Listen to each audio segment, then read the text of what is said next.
जय सिया राम जय जय राम जय राम जय राम राजा राम। जय सिया राम जय राजा राम जय राम राजा राम। आप सभी सनातन भाई बंधु माता बहनों का स्पिरिचुअल सर्वर परिवार में हार्दिक अभिनंदन है। आप सभी का दिन शुभ हो। श्री रामचरितमानस तुलसीदास कृत हिंदी में अयोध्या कांड आज 10वां दिन है। पिछले कथा के आगे हम लोग कंटिन्यू करेंगे। सीताराम सीताराम। आइए हनुमान बाबा विराजिए, कथा का आनंद लीजिए। सीताराम सीताराम। अमर नाग किन्नर दिसी पाला, चित्रकूट आए ते ही काला। राम पर नामु किन्ह सब काहू, मुदित देव लही लोचन लाहू।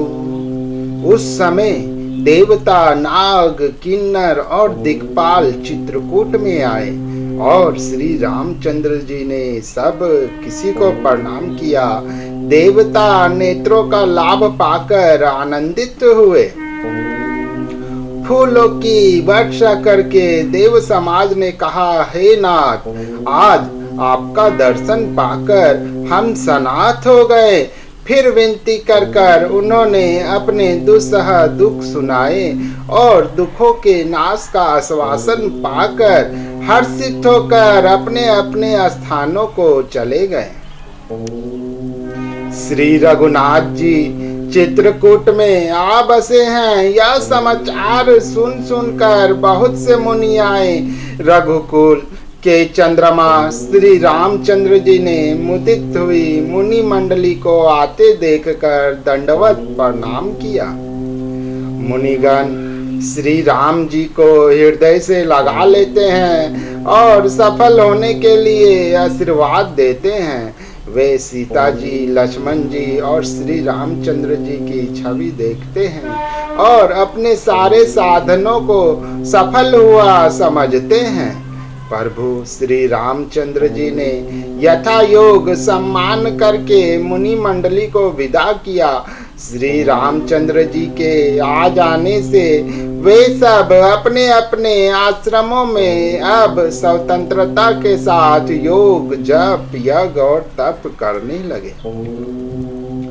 यह श्री राम जी के आगमन का समाचार जब कोल भीलों ने पाया तो वे ऐसे हर्षित हुए मानो नवों निधियां उनके घर ही पर आ गई हो। वे दोनों में कंद मूल फल भर भर कर चले मानो दरिद्र सोना लूटने चले हों।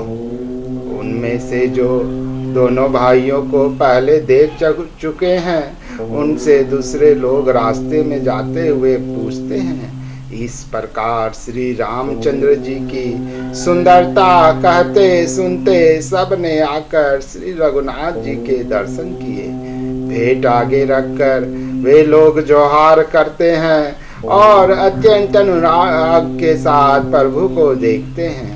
वे मुग्ध हुए, जहाँ के तहाँ मानो चित्र लिखे से खड़े हैं। उनके शरीर पुलकित हैं और नेत्रों में प्रेमाश्रुओं के जल की बाढ़ आ रही है।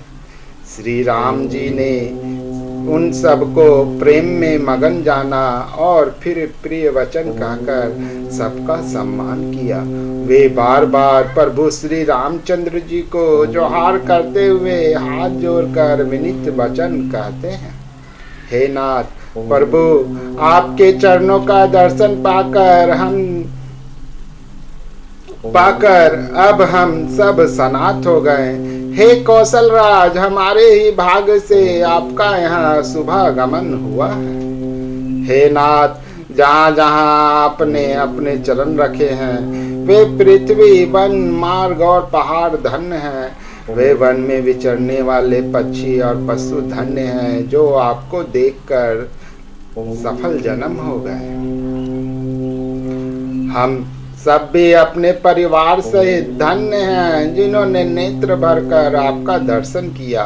आपने बड़ी अच्छी जगह विचार कर निवास किया है। यहाँ सभी रीतियों में आप सुखी रहिएगा। हम लोग सब पहाड़ से हाथी, सिंह, सर्प और बाघों से बचाकर आपकी सेवा करेंगे। हे प्रभु, यहाँ के बीहर वन, पहाड़, गुफाएं और खो दर्रे सब पग पग हमारे देखे हुए हैं। हम वहाँ उन स्थानों में आपको शिकार खिलावेंगे और तालाब, झरने आदि जलाशयों को दिखावेंगे। हम कुटुंब समेत आपके सेवक हैं। हे नाथ, इसलिए हमें आज्ञा देने में संकोच ना कीजिएगा।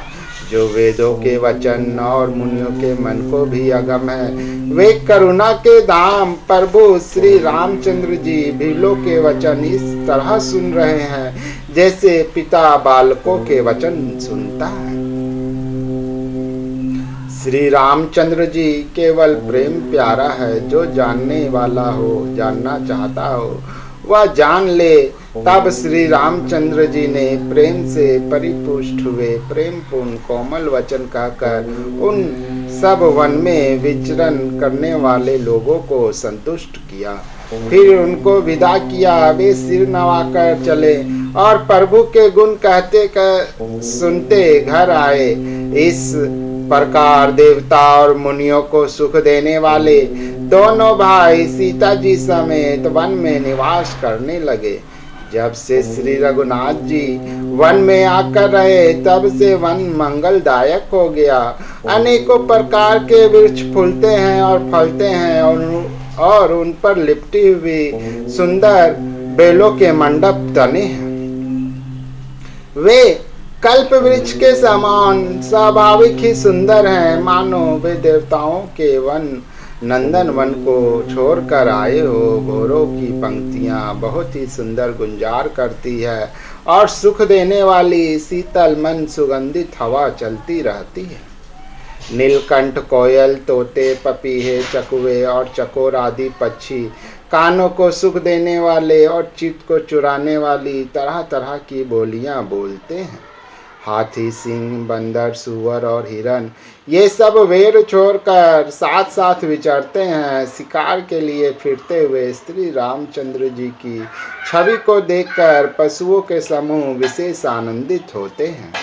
जगत में जहाँ तक जितने देवताओं के वन हैं, सब श्री राम जी के वन को देखकर सिहाते हैं। गंगा, सरस्वती, सूर्य कुमारी, यमुना, नर्मदा, गोदावरी आदि धन्य पुण्यमयी नदियाँ, सारे तालाब, समुद्र, नदी और अनेकों नद सब मंदाकिनी की बड़ाई करते हैं। उद्याचल, अस्ताचल, कैलाश, मंदराचल और सुमेरु आदि सब जो देवताओं के रहने के स्थान हैं और हिमालय आदि जितने पर्वत हैं, सभी चित्रकूट का यश गाते हैं। विंध्याचल बड़ा आनंदित है, उसके मन में सुख समाता नहीं, क्योंकि उसने बिना परिश्रम ही बहुत बड़ी बड़ाई पा ली है।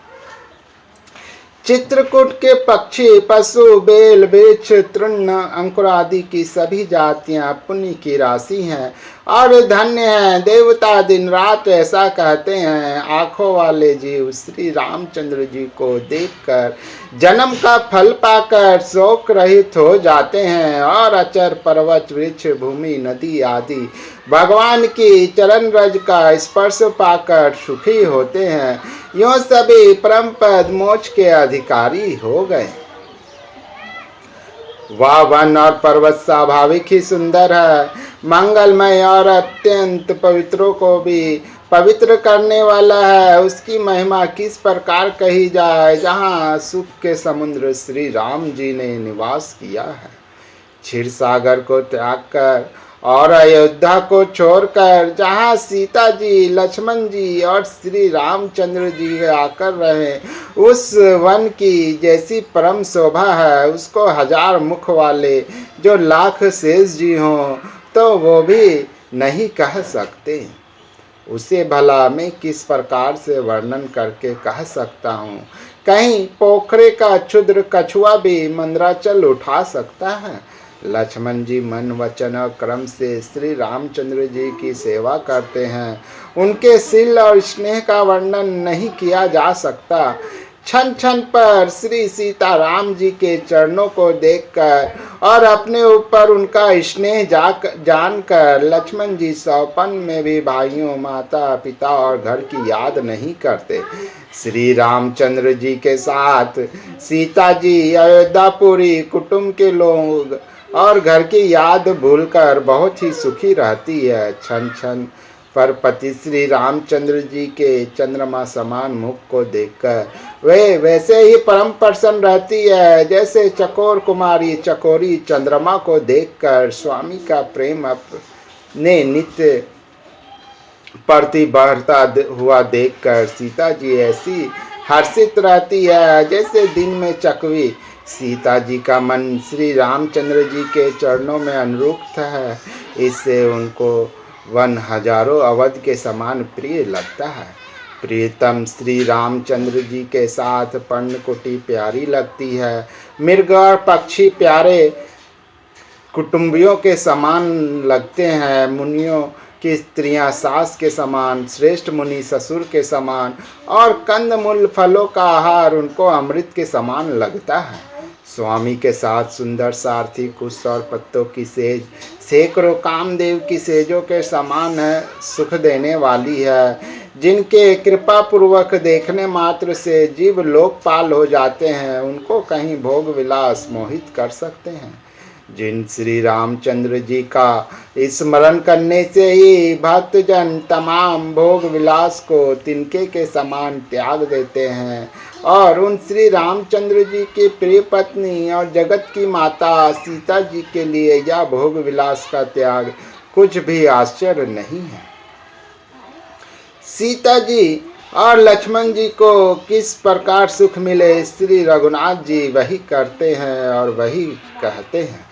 भगवान प्राचीन कथाएं और कहानियां कहते हैं और लक्ष्मण जी तथा सीता जी अत्यंत सुख मानकर सुनते हैं। जब जब श्री रामचंद्र जी अयोध्या की याद करते हैं तब तब उनके नेत्रों में जल भर आता है। माता पिता, कुटुंबियों और भाइयों तथा भरत के प्रेमशील और सेवा भाव को याद करके कृपा के समुद्र प्रभु श्री रामचंद्र जी दुखी हो जाते हैं, किंतु फिर कुछ समय समझकर धीरज धारण कर लेते हैं। श्री रामचंद्र जी को दुखी देखकर सीता जी और लक्ष्मण जी भी व्याकुल हो जाते हैं, जैसे किसी मनुष्य की परछाई उस मनुष्य के समान ही चेष्टा करती है। तब धीर कृपालु और भक्तों के हृदयों को शीतल करने के लिए चंदन रूप रघुकुल को आनंदित करने वाले श्री रामचंद्र जी प्यारी पत्नी और भाई लक्ष्मण की दशा देखकर कुछ पवित्र कथाएं कहने लगते हैं, जिन्हें सुनकर लक्ष्मण जी और सीता जी सुख प्राप्त करते हैं। लक्ष्मण जी और सीता जी सहित श्री रामचंद्र जी पर्णकुटी में ऐसे सुशोभित हैं जैसे अमरावती में इंद्र अपनी पति सची और पुत्र जैन सहित बसता है। प्रभु श्री रामचंद्र जी सीता जी और लक्ष्मण जी की कैसी संभाल रखते हैं, जैसे पलके नेत्रों के गोलकों की। इधर लक्ष्मण जी श्री सीता जी और श्री रामचंद्र जी अथवा लक्ष्मण जी और सीता जी श्री रामचंद्र जी की ऐसी सेवा करते हैं जैसे अज्ञानी मनुष्य शरीर की करते हैं। पक्षी, पशु, देवता और तपस्वियों के हितकारी प्रभु इस प्रकार सुखपूर्वक वन में निवास कर रहे हैं। तुलसीदास जी कहते हैं, मैंने श्री रामचंद्र जी का सुंदर वन गमन कहा, अब जिस तरह सुमंत्र अयोध्या में आए वह कथा सुनो। प्रभु श्री रामचंद्र जी को पहुंचाकर जब निषाद राज लौटा तब आकर उसने रथ को मंत्री सुमंत्र सहित देखा। मंत्री को व्याकुल देखकर निषाद को जैसा दुख हुआ वह कहा नहीं जाता। निषाद को अकेले आया देखकर सुमंत्र हा राम हा सीते हा लक्ष्मण पुकारते हुए बहुत व्याकुल होकर धरती पर गिर पड़े।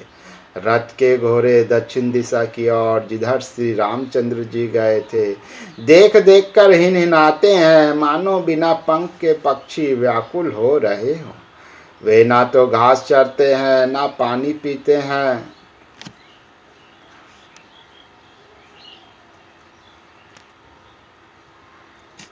केवल आंखों से जल बह रहा है। श्री रामचंद्र जी के घोड़ों को इस दशा में देखकर सब निषाद व्याकुल हो गए।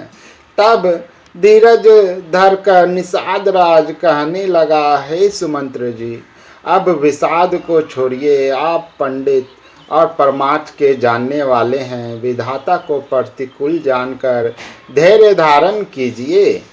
कोमल वाणी से भांति भांति की कथाएं कहकर निषाद ने जबरदस्ती लाकर सुमंत्र को रथ पर बैठाया, परंतु शोक के मारे वे इतने शिथिल हो गए हैं कि रथ को हाँक नहीं सकते। उनके हृदय में श्री रामचंद्र जी के विरह की बड़ी तीव्र वेदना है।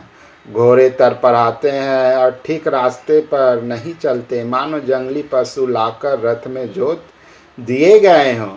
वे श्री रामचंद्र जी के वियोगी घोड़े कभी ठोकर खाकर गिर पड़ते हैं, कभी घूमकर पीछे की ओर देखने लगते हैं। वे तीक्ष्ण दुख से व्याकुल हैं।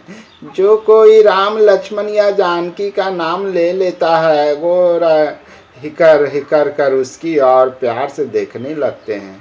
घोड़े की विरह दशा कैसे कही जा सकती है। वे ऐसे व्याकुल हैं जैसे मणि के बिना श्याप व्याकुल होता है। मंत्री और घोड़ों की यह दशा देखकर निषाद राज विषाद के वश हो गया।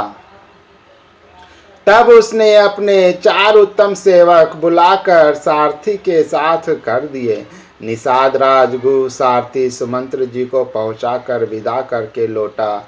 उसके विरह और दुख का वर्णन नहीं किया जा सकता। वे चारों निषाद रथ लेकर अवध को चले। सुमंत्र और घोड़ों को देखकर वे भी क्षण भर विषाद में डूब जाते हैं। व्याकुल और दुख से दीन हुए सुमंत्र जी सोचते हैं कि श्री रघुवीर के बिना जीने का अधिकार है। आखिर यह अधम शरीर रहेगा तो है ही नहीं। अभी श्री रामचंद्र जी के बिछुड़ते ही छूटकर अपने इसने यश क्यों नहीं ले लिया। ये प्राण अपयश और पाप के भारे हो गए हैं।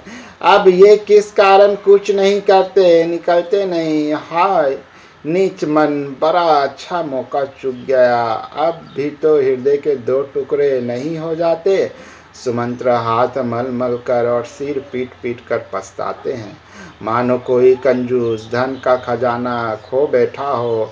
वे इस प्रकार चले मानो कोई बड़ा योद्धा वीर का बाना पहनकर और उत्तम से सुरवीर कहलाकर युद्ध से भाग चला हो।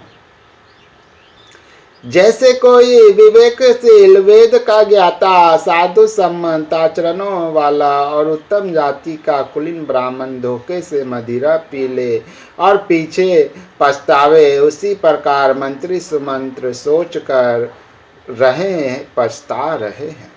जैसे किसी उत्तम कुल वाली साधु स्वभाव की समझदार और मन वचन क्रम से पति को ही देवता मानने वाली पतिव्रता स्त्री को भाग्यवश पति को छोड़कर पति से अलग रहना पड़े, उस समय उसके हृदय में जैसे भयानक संताप होता है, वैसे ही मंत्री के हृदय में हो रहा है। नेत्रों में जल भरा है, दृष्टि मंद हो गई है, कानों से सुनाई नहीं पड़ता। व्याकुल हुई बुद्धि बेठिकाने हो रही है। ओठ सूख रहे हैं, मुंह में लाठी लग गई है, किंतु ये सब मृत्यु के लक्षण हो जाने पर भी प्राण नहीं निकलते, क्योंकि हृदय में अवधि रूपी किवाड़ लगे हैं। अर्थात 14 वर्ष बीत जाने पर भगवान फिर मिलेंगे, यही आशा रुकावट डाल रही है। सुमंत्र जी के मुख का रंग बदल गया, जो देखा नहीं जाता। ऐसा मालूम होता है मानो इन्होंने माता पिता को ही मार डाला हो। उनके मन में राम वियोग रूपी हानि की महान गलानी पीड़ा छा रही है।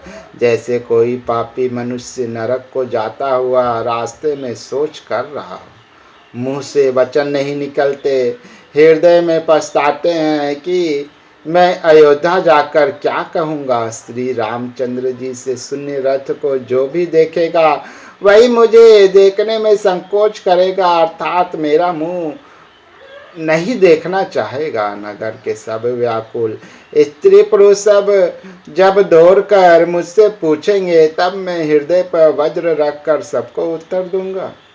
जब दीन दुखी सब माताएं पूछेंगी, तब है विधाता मैं उन्हें क्या कहूँगा। जब लक्ष्मण जी की माता मुझसे पूछेंगी, तब मैं उन्हें कौन सा सुखदायी संदेशा कहूँगा। श्री राम जी की माता जब इस प्रकार दौड़ी आवेंगी, जैसे नई ब्याई हुई गो बछड़े को याद करके दौड़े आती है, तब उनके पूछने पर मैं उन्हें यह उत्तर दूंगा कि श्री राम लक्ष्मण सीता वन को चले गए।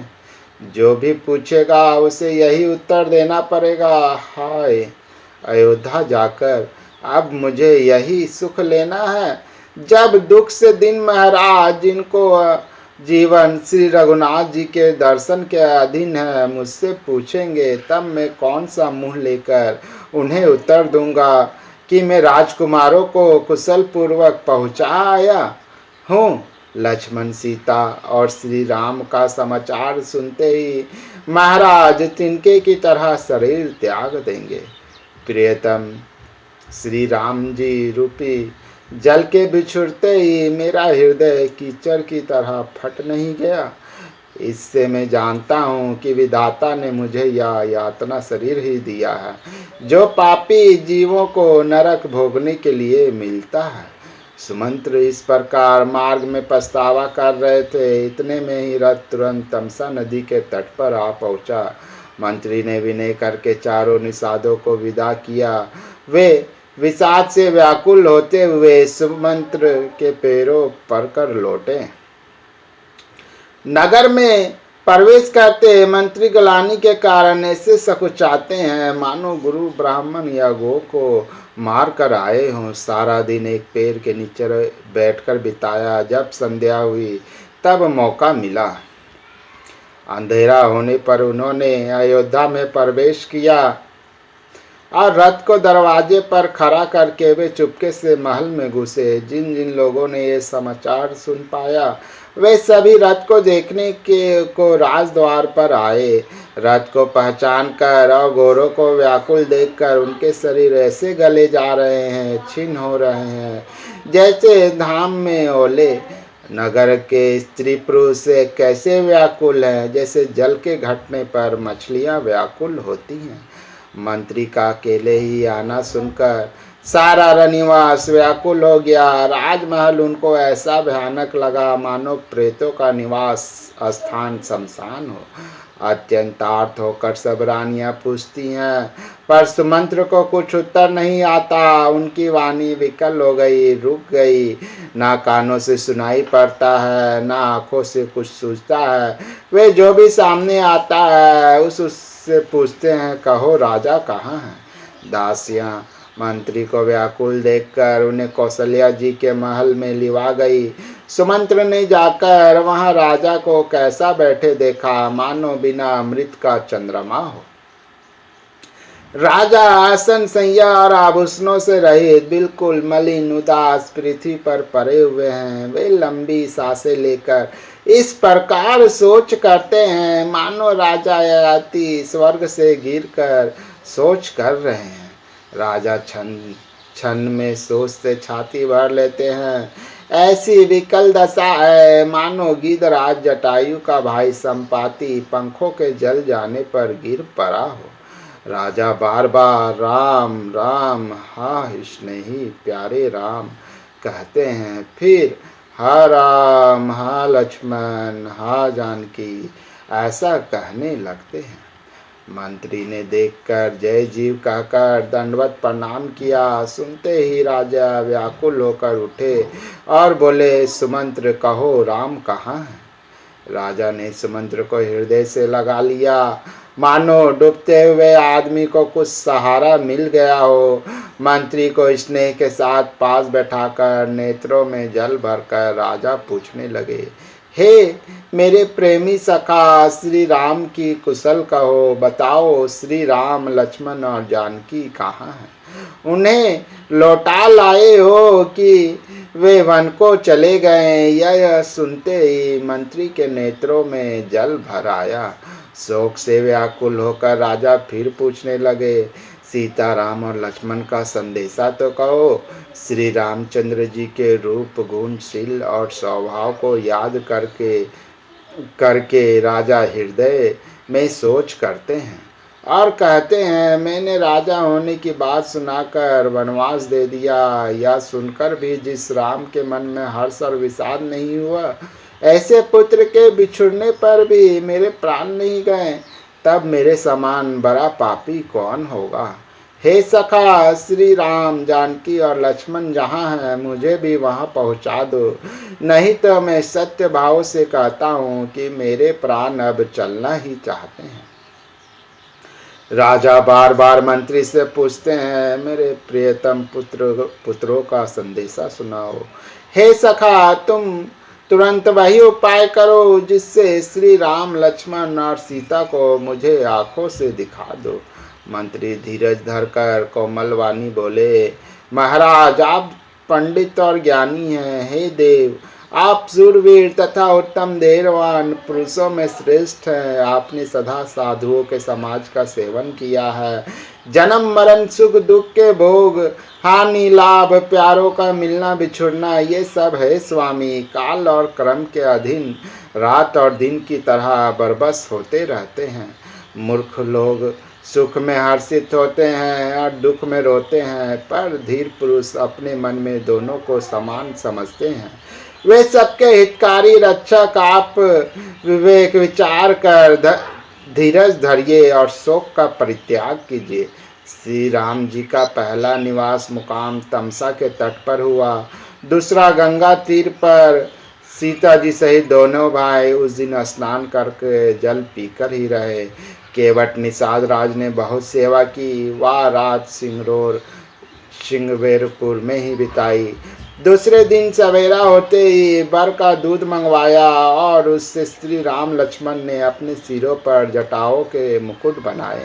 तब श्री रामचंद्र जी के सखा निषाद राज ने नाव मंगवाई। पहले प्रिया सीता जी को उस पर चढ़ाकर फिर श्री रघुनाथ जी चढ़े। फिर लक्ष्मण जी ने धनुष बाण सजाकर रखे और प्रभु श्री रामचंद्र जी की आज्ञा पाकर स्वयं चढ़े। मुझे व्याकुल देखकर श्री रामचंद्र जी धीरज धरकर मधुर वचन बोले, हे तात, पिताजी से मेरा प्रणाम कहना और मेरी ओर से बार बार उनके चरण कमल पकड़ना। फिर पांव पकड़कर विनती करना कि हे पिताजी, आप मेरी चिंता ना कीजिए। आपकी कृपा, अनुग्रह और पुण्य से वन और मार्ग में हमारा कुशल मंगल होगा। जय सिया राम, जय जय राम, जय राम जय राम, राजा राम।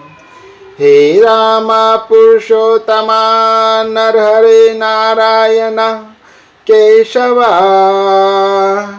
गोविंदा गरुड़ध्वजा गुणनिधि दामोदरा माघवा। हे कृष्णा कमलापते यदुपते सीतापते श्रीपते, वैकुंठाधिपते चराचरपते, लक्ष्मीपते पाहि मां। सियावर रामचंद्र की जय। उमापति महादेव की जय। श्री हनुमते नमः। आगे की कथा पुनः आपको मिलेगी। चैनल को लाइक, सब्सक्राइब, फॉलो, कमेंट और ज़्यादा से ज़्यादा शेयर करें कि सनातन धर्म का प्रचार प्रसार ज़्यादा से ज़्यादा हो सके। हर हर महादेव, बम बम भोले।